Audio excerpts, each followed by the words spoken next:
YouTube experience every day, and if you aren't, then there's something wrong with you. A lot of these YouTubers as well seem to have an intro or a catchline that just breeds positivity. Join the Jake Palder family, smash that subscribe button, and bob your way to the top. Welcome back to All My Cats. And again, this is a massive problem because you cannot force positivity onto people like this. Now, I do have to make the point, these vloggers, they've shown really somber times, really sad times. Whether it's genuine or not is irrelevant for this point. But without doubt, complete fact that the majority of these YouTubers' vlogs are happy. Something is going on that is positive. And this even happened to me. I watched a fair amount of Jake Paul's videos when I was making my 57th video on this. And that's really bad because I was watching videos to attempt to criticize him, but still that forced positivity had an effect on me. And that's the problem that forced positivity creates. You develop this mindset that everything must be perfect. People that watch these vlogs do not understand that this is not their life. This isn't real. This is a highlight reel of their life. It's like when you go on someone's Instagram or Snapchat and you see all the best pictures of them. This isn't them. It's a highlight reel of everything good about them. And this creates an extremely bad mindset and narrative for younger audiences. I know I sound like I'm going on a white knight rampage here, but if this content affected me, and what's it going to do to the younger kids? Now, I'm not trying to say that all vloggers have some sort of god complex. The point I'm trying to make is, these people vlogging the highlights of their life, the best parts, that's great and all, but you're setting an incredibly bad impression to people that this is how their life should be. It's normal to feel sad. Bad emotions. It's what makes people, and it is totally fine to express that. I can imagine people asking now then, why aren't you like that in your videos? Why don't you show genuine anger? Why do you use a persona? That's because I'm not a vlog channel. This isn't my personal life. I've portrayed a character onto the internet. I wouldn't say my character is incredibly dissimilar from what I'm like in real life, but I am publicly saying that I'm a character. These vloggers, these people, they are not saying that it's a character. They're acting like this is completely normal, to be this happy, to be this outgoing, and frankly it's disgusting. Clearly YouTube does not want to stop promoting vlogging. It is easy clicks for them. Every time you open the trending section, it is either TV, music videos, and then probably someone vlogging. There are people out there that have dedicated their channel to vlogging or do the occasional vlog, and it's good to watch because there's a sense of realism there. But for the most part, it just seems to be highlight reel, inoffensive, watch mojo, pick of the day garbage. I want you to listen, and I want you to listen very carefully. Ooh, this video could very well change your life. I will be giving away my DO. I hope you enjoyed the cancerous start to the video. My BMW 435i to one of you guys. Now you guys helped me get that car. You guys loved that car. You admired that car. And come on, boys. It's only right.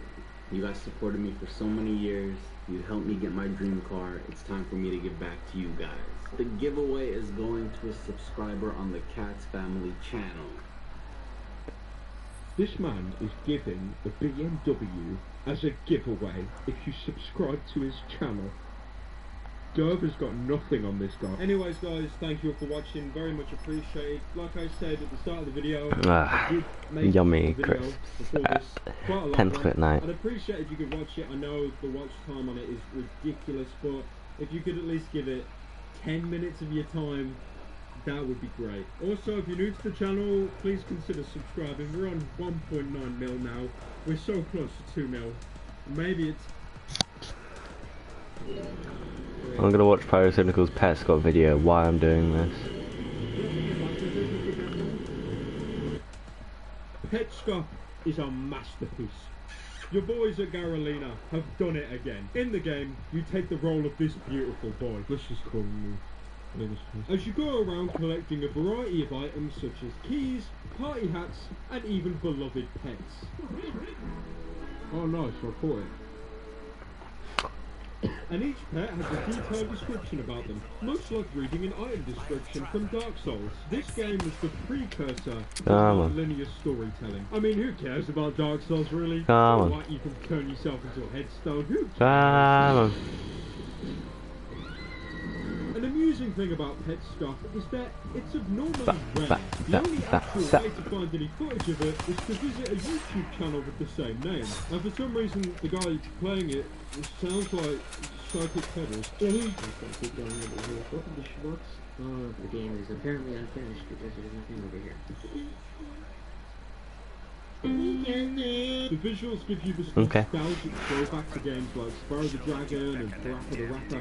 Whoa. Actually, to this day, I brought up Spyro just to look at them stunning Whoa. skyboxes. Whoa. Something so humbling. Whoa. The game is just amazing the way it can trap you in, almost like an inescapable.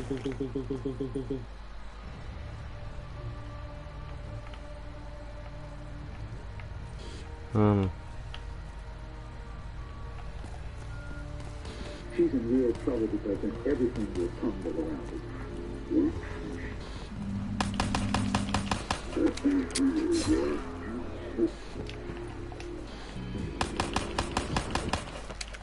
So, I haven't been exactly honest with you about this game. As a matter of fact, I've lied to you. Pet Stuff isn't real. It was uploaded onto the Pet Stuff YouTube channel and nowhere else because it doesn't exist. There is no waster game called Pet Stuff. There is no Garalina video game company. Why are the levels unfinished? Who would release a game to the general public before completion? And no, I'm not talking about early access. Pet Stuff is an enigma, and I want to dedicate this video to uncovering. It appears my team is completely useless. This does not make me happy. I'm actually fuming. Find the game increasingly harder to comprehend. I've left timestamps in the description for each Pet Stuff video, and then an overall conclusion to wrap the series up. And also a disclaimer, if the themes in Pet Stuff are incredibly dark and morbid, this game does a great job at decepting people. And I'd be lying to you if the series was bright colours and cheery music throughout. If this sounds like too much to handle, then feel free to retreat back to the YouTube trending tab. I'm sure there's some absolutely stellar content to be found. Or if that doesn't interest you, I'm sure PewDiePie has uploaded another 25-minute unedited Battlegrounds video with no face cam.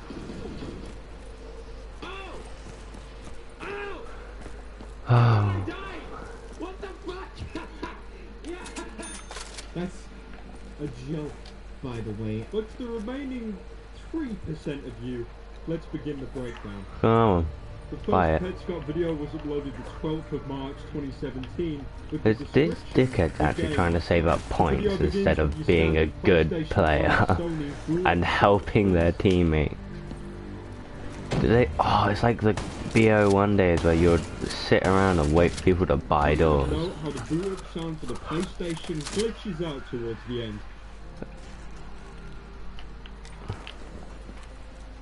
As most PS1 discs at this point, unless seriously protected, would have scratches and marks, causing in-game glitches or effects. And secondly, that glitch could convey a sign of unease or disturbance. Imagine playing a video game, it's 3 in the morning, the only light is coming from your monitor, the only sound is coming from your headphones, and then the game crashes. Silence.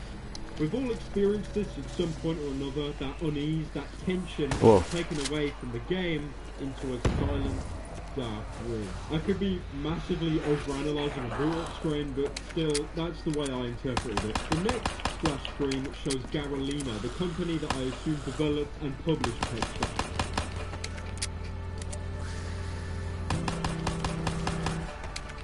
Again, as I've mentioned before, I'm sure that Garalina is a fictitious company. With any search of the name coming up with links back to Pet Stuff like theories and subreddits. If this is the case, then I have to commend the creator for not only creating a fictional game, wait, who's but down? a fictional company to back it. Finally, Yeah, Speedo, you can stay down. He didn't buy us doors, he can stay down. We're then introduced to our narrator for the series. He never states his actual name, but because he puts his save file name as Paul, that's what we'll refer to him as. Also of note, on the file name screen, we can see the PS1 controller prompts. Select, finish, and go back. But the triangle for go back seems to be quivering, while the other prompts seem fine. I'm unsure if this was intentional or not, but if it is, Is the game telling us to go back? Also, this is a stretch as I'm unsure if it applies to other countries outside the UK, but over here on the road, signs displayed in a triangle format mean a warning. This is definitely not related to Petscott, but just more food for thought. There was a time I relished the opportunity to kill the horse. No longer. Walking through everything that I've seen so far, and obviously it'll be exactly as I described it because this is it. It's unclear who Paul is talking to. Originally, I assumed it was his YouTube audience as he uploaded the series onto his channel with the description, the game I found. But his use of the pronoun you instead of you guys, I feel like instead of addressing an audience, is addressing someone personal to him, like a friend. Getting a bit sidetracked, but I'm incredibly happy he never says you guys, because on this platform, that wording is so oversaturated. You guys, I'm doing a live stream. As you guys can see, This is not epic. Whenever I focus, I go quiet and I focus a lot on zombies, so expect silence. In a somewhat basic but cheery presentation. Note the present box being held up on a pole. This imagery is plastered everywhere in the opening areas of the game and also has more meaning later on. Past the loading screen, Paul is now in the first area of the game, what we can presume to be named the Gift Plane, a strange, almost heaven-like realm where white mist shrouds the area. Clouds can be seen in the distance, as well as those presents mentioned prior. A sign states the Gift Plane is closed indefinitely and all personnel have left. The sign also gives a brief explanation of what the Gift Plane is, a shelter for over 100 pets. Unfortunately, we have failed to remove all the pets from their homes. 48 pets remain here. We would strongly encourage you to visit our 8 homes and find some friends to take with you. Notice how the numbers of pets remaining and the homes of said pets are marked in red and quiver. Not too dissimilar as the triangle telling us to go back to. So already we've been given our goal in the text box. Nothing really out of the ordinary, and honestly, this text crawl is how a lot of games began their adventures back in the 90s. Paul then travels to the far right of the map, revealing that the game is unfinished. There's no big door or a gate halting our progress until we have a certain amount of items. I had to take this scope off. I deeply regret putting it on there. Paul goes inside Even Care, the seemingly only finished level of the game. The entrance, instead of having more white mist, is decorated with trees, grass, and a hedge surrounding the area. Inside Even Care, the misty plains are replaced with vibrant pinks and blues, splashed all over the walls and floors. Each room is also sparsely decorated with desks, tables and chairs. Even though we're presented with this bright colour palette and cheery music, if anything, it makes you feel more uncomfortable, like it's a front for something inconceivably dark. The first item we can interact with is a picture of 2 pets. Tony, the bird marked in red, and Randis, the flower marked in green. Paul then tries to open a door down the hallway and is told this door is locked. Or not.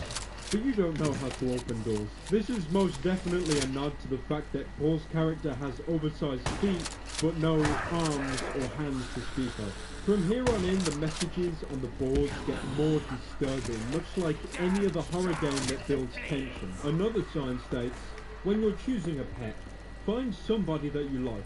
You don't have to love them right away. Notice how the sign said both pet and somebody in the same sentence. It seems strange that you refer to a pet as somebody. Difficult The sign since I'm a adjacent dog says, shit player. don't be discouraged if they run from you. They really do want a home. They're afraid. Show them that there's nothing to be afraid of.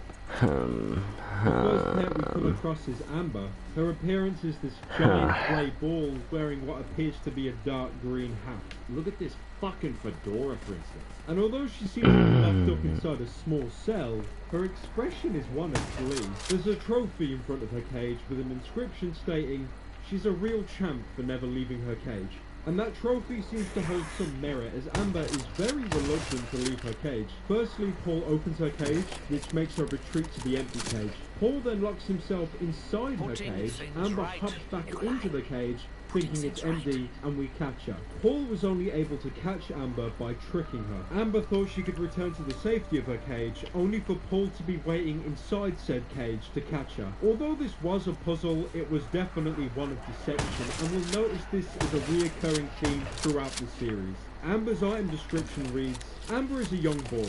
She's afraid to leave home. If our home is good, this is not a problem. She is very heavy, and that makes her life a little harder, as well as yours. What's the safest place you can put her in? You should start thinking about that. Now, I can understand the term homebody is used a lot, somebody who likes to stay at home and is generally unadventurous. But what would bring Amber to classify her home as what appears to be a prison cell? A couple rooms down, Paul finds Ronith, and he goes on to say in the video that as much as he's tried, he's unable to catch him. Something of note is how Ronith looks like a combination of Tonith the bird and Randis the flower. Apart from physical similarities, Ronith is a mix between the names Tonith and Randis. So could Ronith be the child of these two? Personally, I hope not. I've seen enough Flowey Rule 34 to last a lifetime. Unsuccessful in catching Ronith, Paul retreats into another room where we find another pet. Paul demonstrates his past experience with the game and explains how to catch the pet. The last two pets we find in even care are Wavy the Rain Cloud and Brandis the flower. The two follow each other in some sort of relationship where Wavy has to support Randis with his rainwater. Whenever Paul approaches either one of them, they disappear, so Paul has to drag a rain bucket onto the soil and forces Wavy to put his rainwater inside the bucket, meaning Randis can't get any and shrivels up, so Paul is able to collect the two of them. Paul then returns to the room of Ronith and reads out a note he apparently found with the copy of the game. The note reads, "I walked downstairs, and when I got to the button, instead of proceeding, I turned the right and became a shadow monster man." Another section of the note displays a date, the 13th of June, 1997. For you, please go down to my website on the sticker, and also go to Ronith's room and press start, and press down, down, down, down, down, right, start. Two quick things to mention: the website on the note is never linked or spoken of again, and the date on the note, the 13th of June 1997, is Friday the 13th, and I'm pretty sure all of you know at this point that that date is associated with bad luck. As soon as Paul enters the code on the note, the music comes to a halt. Everything is still, and watching the series back, I now realise how well of a job the goofy music did in covering the uncomfortable atmosphere of this game. Paul then leaves Even Care the way he came in, but instead of finding himself back onto Gibbs Plain, we're transported to a dark, murky and gloomy place. It looks like a test room, not too dissimilar from a debug room like for example the one in Fallout 4, but instead of dreary buildings and brown skies, there's nothing, literally nothing, only the grass Paul walks on and the darkness that seems to stretch for miles.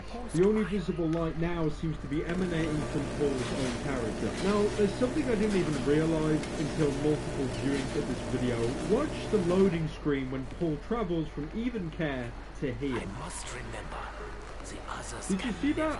Well, I didn't either, not until you adjust the brightness with some post-editing until you see this.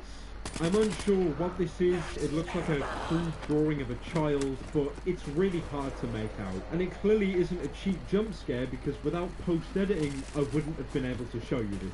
This face, if you can even call it that, does have some relevancy, which we'll talk about later on. After a while, Paul finds what looks to be some sort of hatch and comments how he can't open it. And with no way to open the door, Petscop 1 concludes. Petscop 2 was uploaded the 1st of April 2017. The video has no description. The video begins exactly where the first one left off, with the door now randomly opening on its own, accompanied by a collection of beeping sounds.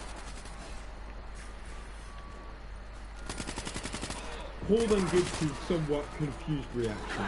Okay, so, the door opened on its own. I was just in the other room for a couple of minutes, and I came back and the door was open, and I checked the recording, because I was recording, and the door just opened on its own, and didn't do anything. When Paul enters, the game cuts to black. Loading up the next area, we can see a dark image within the loading screen. Some enhancement, and we can see what appears to be a collection of floating rooms and objects.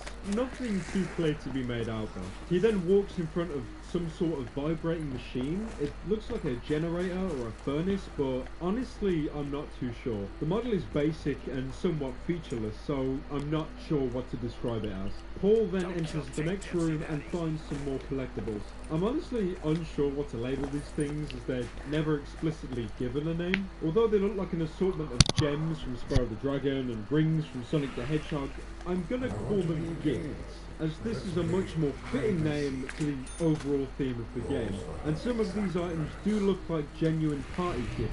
Take for example these triangle shaped ones that look like party hats. It's actually quite ironic that these gifts resemble items from other platformers, but if you compare these protagonists against Paul, there's little to no similarities.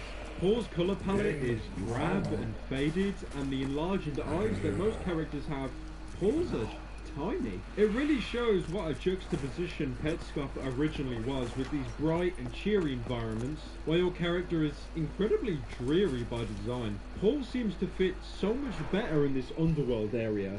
Maybe this is where he came from. Maybe this is his home. Another thing of note, I found it strange that there are still gifts down here to collect, almost like someone wanted us down here, or to some extent this area was to be programmed in the game but never made it past the development phase, hence why Paul needed a code to get here in the first place. Cheat codes have always been intertwined with developing games, as early cheat codes were used by developers to test their games, like for example God Mode or No Clip, so it makes sense as to why Paul would have needed a code to access this seemingly unfinished area. As Paul continues through these rooms, we hear a ringing tone that seems to catch him off guard.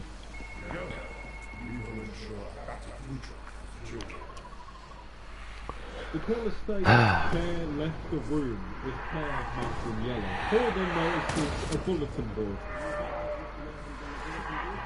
Well, I would, but I reckon the wildlife is going to do it for you, to be honest. And on the board we see a note with what I assume to be the same child in 3 different states. A, B, and NLM. A seems to be somber and neutral, B appears to be more rugged and worse for wear, and NLM appears to be in shock, covering their face with even the wording in wavy italics. Continuing on, Paul finds a walkway with what seems to be a deep chasm to his right. Travelling through the walkway, we see a large picture posted on the wall, displayed as a small house painted green. Paul then progresses onwards to find yet another picture. This picture displays a brick building. I'm unsure of what the building is due to the lack of expression on it. Paul then finds a third and final picture showing a windmill. Something to note about these pictures is they were all taken on the same dark grassy plain Paul first found himself in. On top of that, when Paul observes the large brick building, an atmospheric audio cue plays.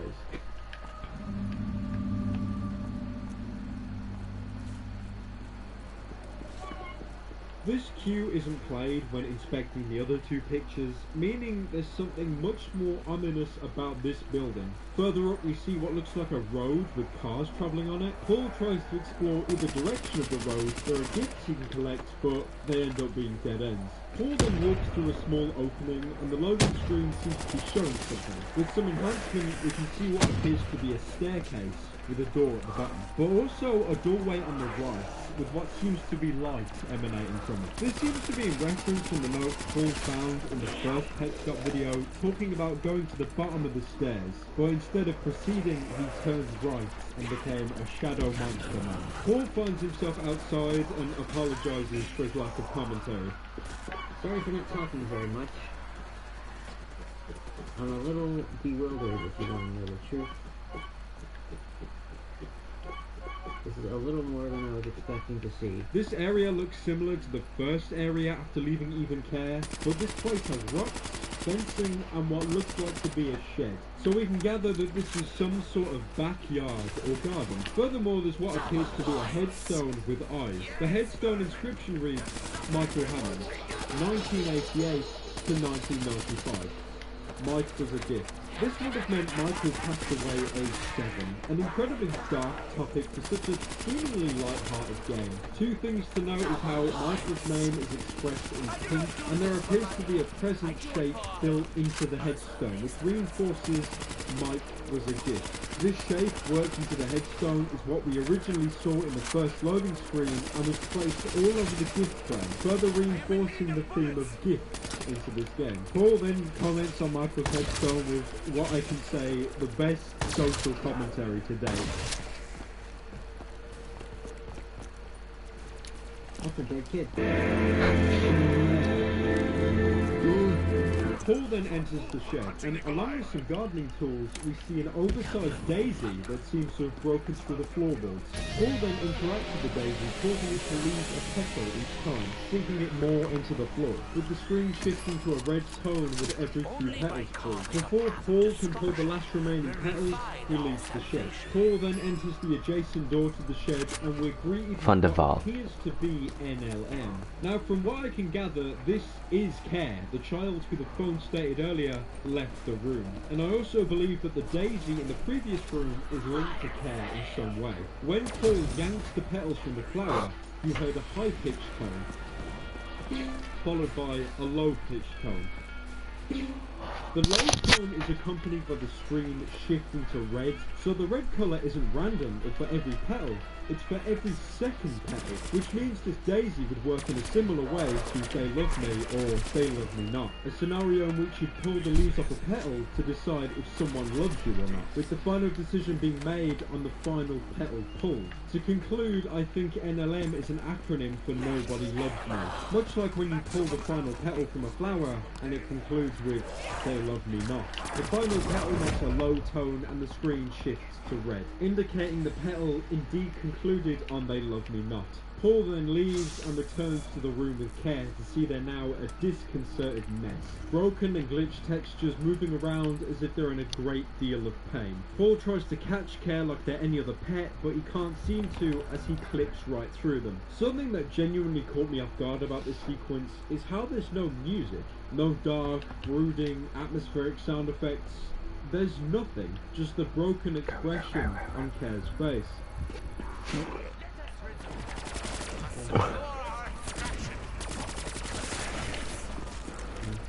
Paul then leaves the building and you can really hear in his voice how confused he is. So when I first came down here, I thought I was just gonna see like one room. Like something, but not this. I really love how Paul conveys his emotion throughout Pet Stuff. This is a game that Paul has most definitely made by himself and placed himself inside to really sell the idea that this game existed. And these subtle moments he has where he's clearly uncomfortable really sells to us how much this game is hitting him. After discovering a secret passage, Paul enters a room decorated with what seems to be children's drawings of a figure. The drawings vary, but it always seems to represent the same overall shape. Eventually, Paul meets the object that these drawings were based on, except instead of coloured blue like in the drawings, it's crimson red. Whether there is actually a blue version of this object is currently unknown. Maybe the person who drew it only had a blue pen available. Paul is then given a prompt to interact with the object, and by doing so is given a text box. The box looks exactly the same as the one in the intro where Paul was entering his file name, albeit the box is red instead of blue and the text is white instead of black. One theory I had is that the colours were opposite, which would point towards this place being some sort of underworld. And although the white and black are opposite colours, red isn't blue's opposite, it's orange. So that theory is shaky at best. The text box simply states ask. So Paul asks it a question, if you can even call it that. Paul asks, what? And the object answers with, I don't know. Notice the poor handwriting of the answer the object gives, much like a child. Paul then chuckles to himself, probably realising that such a baseless question would give such a dumbfounded answer. Paul looks outside from what looks like a TV screen and we see a windmill, the exact windmill from the picture we found earlier. The object then tells Paul to keep watching the windmill. Paul hesitantly accepts and looks again at the windmill. We then hear two audio cues. To be honest, I still haven't gotten over killing myself.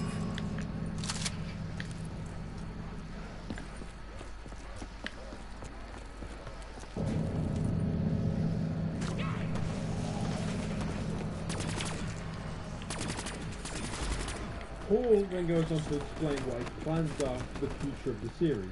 Alright, so it's been like 2 minutes, and when those sounds were playing, there was nothing happening as far as I could tell, and nothing has happened since, so I'm just gonna keep going. There's already been stuff that I could dig a little deeper into, and I'm gonna do that, and keep you updated. But also, when you come home next month, and hopefully you're feeling a little more enthusiastic about that now, we can investigate this together, and maybe you'll find stuff that I can't find here. It feels like Paul is not talking to us, but someone in particular. Almost like these recordings of Petscup were made for someone he personally knows. But nevertheless, this is Paul acknowledging he knows at least one person watches these videos, albeit not a large YouTube audience. Paul could be talking to Rainer, an individual listed in the channel's About section, who gave him this gift, which I assume to be the game Petscup, on Christmas 1997 and 2000, and that Rainer had been missing between June 1997 and 2000. Although that wouldn't make much sense, as if Rainer gave Paul the copy of Petscup, surely Rainer would have played it themselves beforehand. Maybe it was a race to see who could uncover more secrets about the game first, but maybe Rainer gave up, so left it to Paul to continue the search and give Rainer updates. But this would conflict with the entire Petscup YouTube channel, as these videos were uploaded publicly for the world to see. They weren't unlisted, so why would Paul post these videos publicly but then address the audience like they're one person? Maybe Paul isn't even the one in control of the channel and someone else is pulling the strings. After some extremely narrow walkways, Paul enters in a room with pink furniture. At the end of the room we see a mirror, and beyond that mirror, a copy of ourselves appears on the reflection side. It has the same oversized feet and torso as Paul, but instead of having the same head, it has a menacing drawing of a girl's face instead, with vacant eyes and a frightening smile. This head looks very similar to the one we found on the loading screen when Paul first arrived here. The creature follows Paul's movements perfectly, much like any reflection, but then Paul walks behind a shelf and something changes.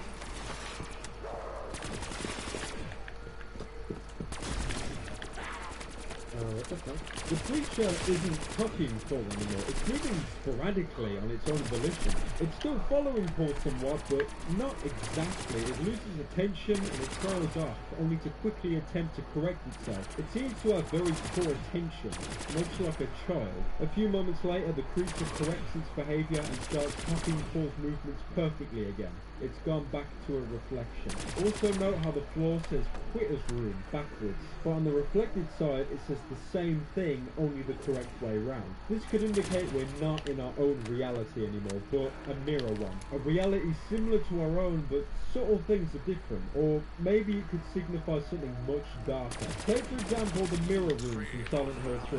We see a reflection of the game's protagonist Heather. On the reflection side, a mass of tendrils leaves the reflection and enters our own side of the mirror, corrupting the room and eventually killing Heather. Are we the innocent person in this dark world, or is our perception skewed and we're the invader without even knowing it? Seems like a loose resemblance to Silent Hill, but come on, this is the only time I'm going to be able to make that comparison. I'll sure as heck take it. Paul then walks to one of the walls and we see a note stuck to it. This is backwards. It says, do you remember being born? Paul then leaves and we find ourselves exiting through the same door we entered at the beginning, only now the door is facing away from the camera. And with that, Petscup 2 concludes. Petscup 3 was uploaded the 2nd of April 2017, a day after Petscup 2. In this video, Paul walks past a wall with giant text saying, "Good grief," and the like. This quote is very important, as it was also said in the Dr. Zeus book, Jason Has Maisie. In said book, a girl called Maisie has a dating players grow on her head, and she's mocked and bullied for being different. This links back to Care NLM, as NLM, or Nobody Loves Me, is what Maisie said near the end of the book. Nobody loves me.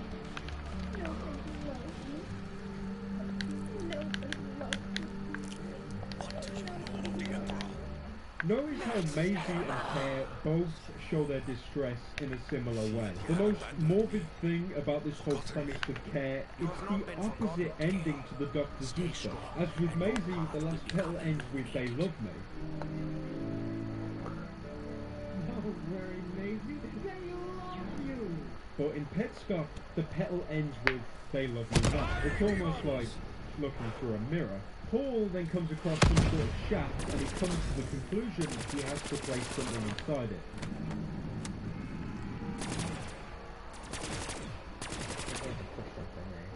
A bit more exploring and Paul stumbles across an easel with a canvas on it. Interacting with the canvas, Paul can make a face with many choices of eyes, eyebrows and noses.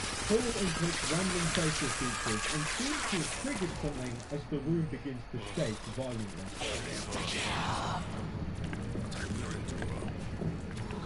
When he walks through the door frame, we see that the entire room is moving, almost like an elevator. So we gather that putting specific faces onto the canvas takes Paul to different rooms. Eventually the elevator reaches its destination and we find ourselves in what appears to be a child's bedroom. There appears to be a child, or something shaped like a child, sitting down on the bed. It appears to be rendered into the background itself, so I can safely say it isn't going to get up and jump scare anybody. Paul can't interact with the child, but observes the table and we see an 8-ball and a red cup. Paul then returns to the elevator and enters another random string of faces onto the canvas, taking him to another room. This room doesn't look too dissimilar to the previous one, apart from the obvious change in colour. Paul does this multiple times with nothing much of note, but Paul reckons that these rooms are randomly generated.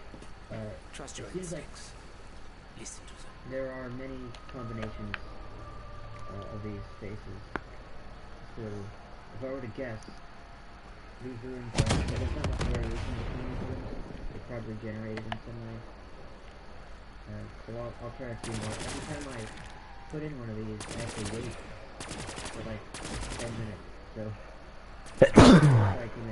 now I don't know the inner workings of PlayStation 1 hardware, but this extremely lengthy wait would make sense if the PS1 had several hardware limitations. But then again, I don't think consoles back then could randomly generate environments. I could be wrong, but I am making a comparison to Minecraft here. Paul then returns to Michael Hammond's grave and inputs the face seen on his headstone. A text box from the canvas says, "Mike is not inside right now. He is dead.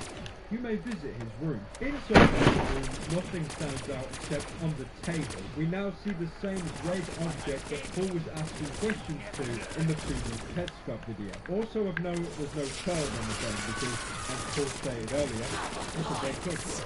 Paul then returns to the canvas and inputs the same face that was seen above the door on Care and 11.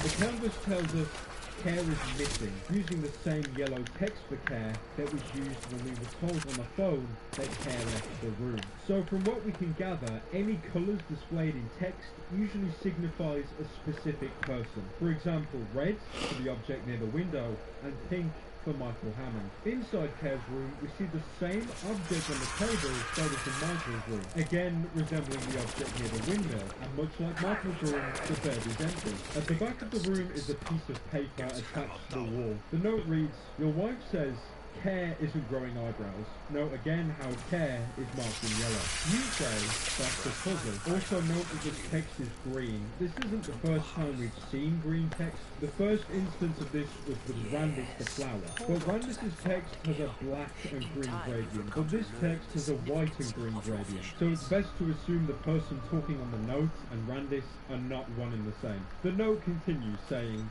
"You're secretly very excited to hear this news. You're in the bathtub, thinking about her. I have a guess at which child you'll pick next. When you find her room, the passage to my right will lead to her. She'll appear from the darkness limping, and I'll see her in the head." Tiara says young people can be psychologically damaged beyond rebirthing. The name Tiara and beyond rebirthing are marked in purple. This text also has a white gradient to it. Keep in mind we've yet to see or meet anyone called Tiara. The note continues to say, "A young person walks into your school building. They walk in with you, you're holding their hand. They come out crying into their hands because nobody will love them, not ever again. Nobody loves me, Note that this is marked in yellow, probably said by Ken himself. They wonder the new makeup plan. Paul then gives his conclusions on the paper, although it's articulated more like ramblings than anything else. This note is referring to the player that's being used. Okay, it seems like it's possible. This game was made, so this part of the game was made for somebody to see. Paul then travels to another area and finds it to be totally empty. I find it quite ironic that an unfinished game has a whole secret area to it, only for that area to have unfinished parts as well. So, okay, I'll just end this here then. And with that, the third Petscop video concludes. Before we continue, I just want to give my thoughts on the entirety of Petscop and what it means in the greater picture. Petscop seems to be a meta-narrative for most creepypasta stories. Paul has used an interactive media, a Let's Play format, as a conduit to tell a story that's purposely vague with many branching paths and themes. Not to confuse people, but to let them world build themselves and come to their own conclusions. Paul has given us a puzzle set, but the pieces are missing. With each Petscop episode, more and more pieces are given to us, but some pieces stand out, they don't fit with others. We can't put the pieces together and probably never will. And in the end, we'll probably have enough pieces to form a conclusion, but it won't be enough to complete the puzzle. We'll have to finish that in our own minds. Petscop 4 was uploaded the 7th of April 2017, 5 days after Petscop 3. This video is a lot shorter than the other parts, cranking out only 2 minutes. This part feels more like an update from Paul and his findings than making any actual progress into the world he's fallen into. So if you remember what I was trying to explain yesterday, I'm just going to demonstrate that to you now. So I found this yesterday. We're upstairs right now. You just saw me walk up some stairs. What would be exactly below where I'm standing right now? And I worked it out. It's roughly the area is a big screen with the windmill. So this I think is a camera. This is roughly where the windmill would be. Why there isn't actually a windmill here, I don't know. Paul is essentially trying to demonstrate that this camera records this platform, and through the TV in Petscop 2, it appears in the wind. This part honestly confused me because Paul has never explained this camera and windmill theory before, but he talks like we're completely aware of it. This is most probably to reinforce the idea that Paul recorded these videos for a friend, and if these two were in close contact, Paul supposedly explained his camera and windmill theories to his friend in real life and was demonstrated again within the game. That, or Paul isn't the one editing and uploading these videos onto the Petscop YouTube channel. There's also something else about this video. I'll play the clip to see if you can pick it up. Take everything around Paul into consideration. But yeah, I think my understanding is correct.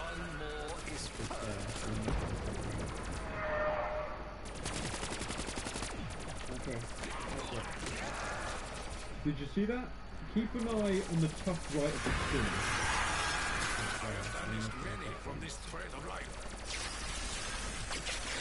There's clearly something there, watching Paul, but quickly runs back into the darkness when Paul turns around. I have a theory to who this is, which I'll bring up later. And with that, abruptly ends Petscop 4.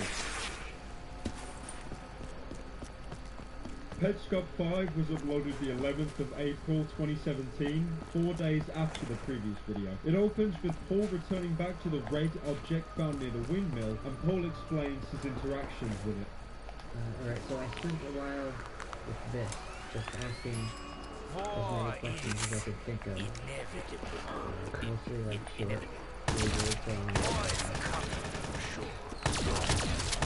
most of the questions that I asked produced no answer, or default answer is I don't know.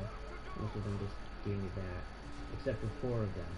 And I'm going to go through each of those 4 now. Firstly, he asks who is Tiara, supposedly the person mentioned on the note in Petscop 3. The object responds by saying, Petscop kid very smart. He asks the second question, who am I? The object refers to him as New Maker. Finally, Paul asks where he is.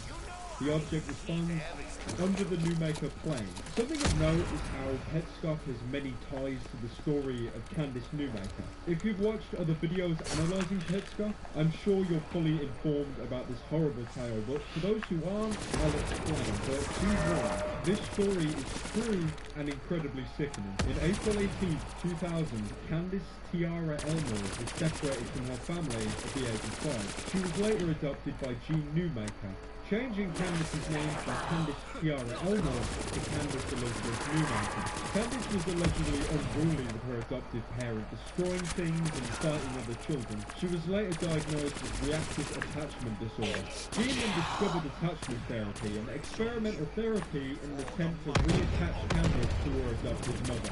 She was taken from North Carolina to Colorado, where Jean paid $7,000 for a 2-week course of attachment therapy with Connell Watkins and Julie Ponder. The procedure was meant to simulate a birth. Candice was placed under pillows and sat on by 4 adults, with the simple instructions to free herself.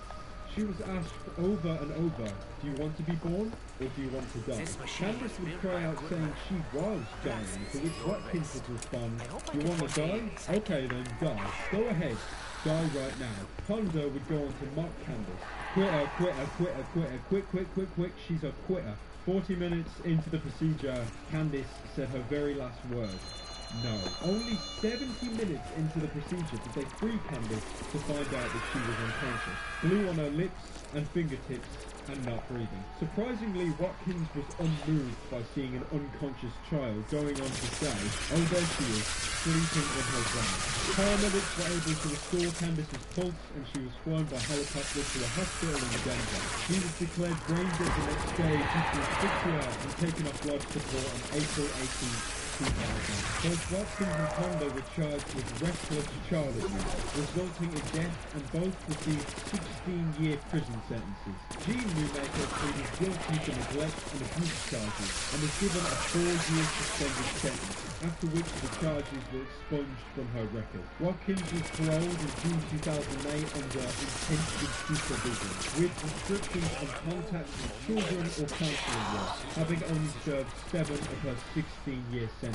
Disgusting to think that someone so neglectful of child safety will at some point be able to even come into contact with a child on the basis to help them. There's an entire transcript of the procedure I'll link down below, but I do have to warn you, it's an incredibly disturbing read. There were other people involved in the procedure called therapeutic foster parents who were there to help the procedure come to fruition, bringing the total to 5 people involved. 5 people watching a girl suffer and did nothing, and the majority actually contributed to that suffering. The only person who I'd say didn't was Jean Newmaker herself, who left the room. But still, she made no attempt to help this child, clearly in agony. Well, how is this story linked to Petscop? Well, it isn't. Not directly. There isn't a Scooby-Doo episode where the unmasked the bad guy after gathering all the clues. But there are subtle references throughout the entire series, which we can point to looking back at that note in Petscop 3. We see Tiara talking about Rebirth. Tiara is Candice's original middle name, Candice Tiara Elmore, and rebirthing is the therapy that Candice undergone to hopefully reattach to her adoptive mother. Also, the room with the doppelganger back in Petscop 2 is called Quitter's Room, a name Julie Ponder, one of the therapists, would call Candice over. The object moved away. The object replied with Newmaker, and when asked where we are, it answered under the Newmaker plane.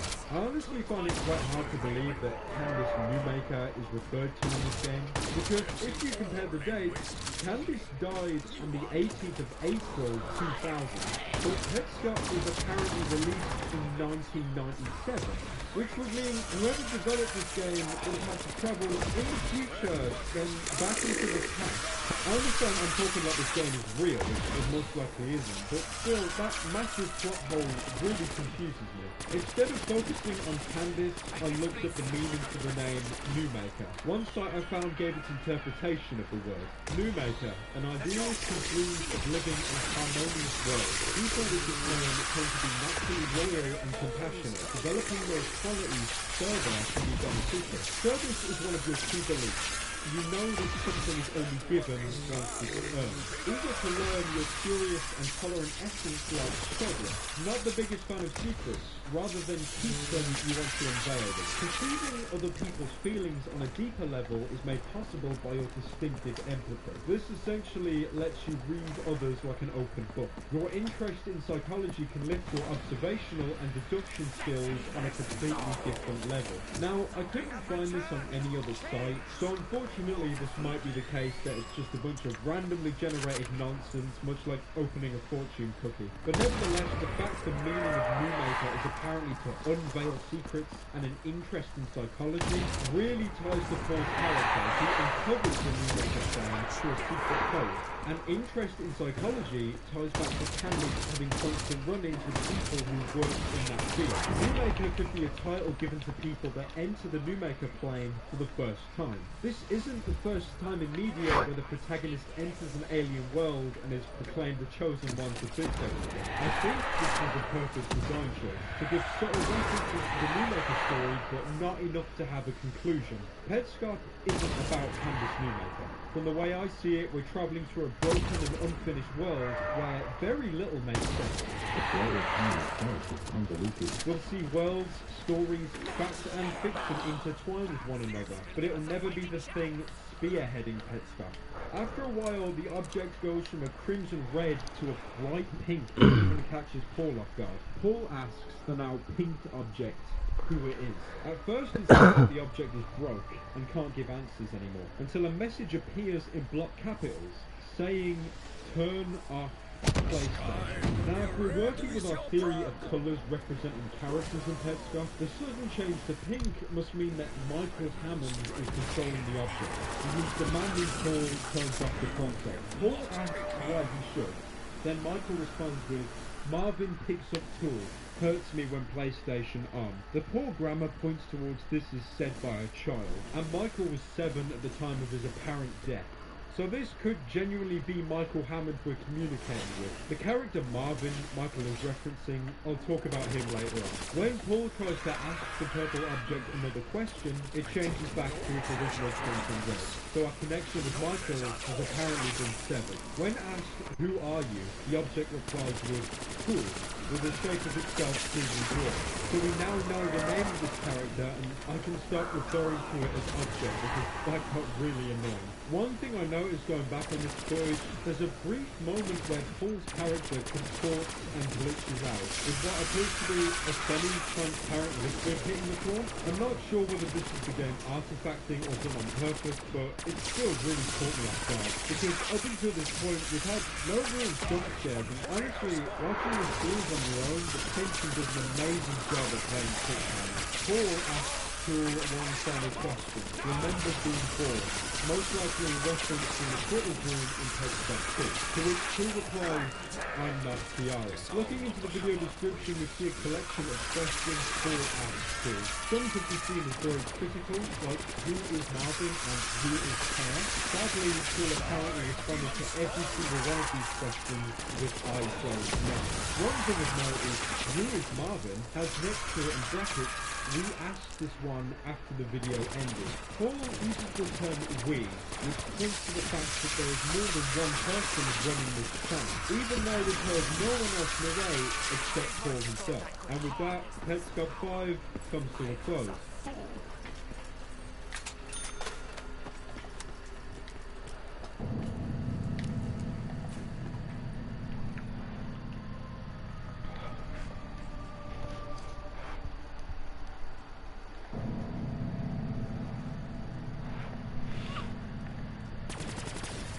Petscop 6 was uploaded the 20th of April 2017, 8 days after Petscop 5. The video begins with the windmill accompanied by 2 large booming noises. The video then skips ahead 2 hours and 39 minutes.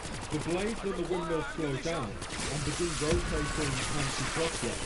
A low, ominous tone begins to play.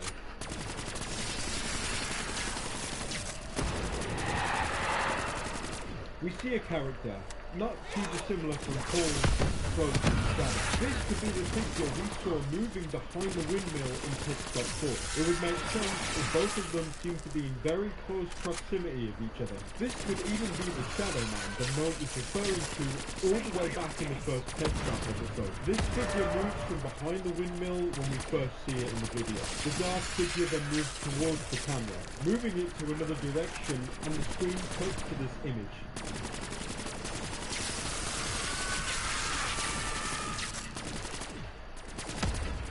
This image could signify a lot of things. Circles can represent Urabura. The dragon eating its own tail. It signifies a leaf or something constantly recreating itself. This could mean the new Maker plane has been here for a while. The cycle of these strange happenings in the bedroom, care, and the visual glitches have been repeating themselves, which would tie back into the tool giving us the title New Maker. Someone who came into the New Maker plane to achieve the song. I'm fully aware that I'm probably reading into this image way too much, and it could just be a random image to startle you or make you feel uneasy, but that was my interpretation. The Shadow Man then asks us, where is my house? The question is formed out of alphabet blocks, which of course are mainly used for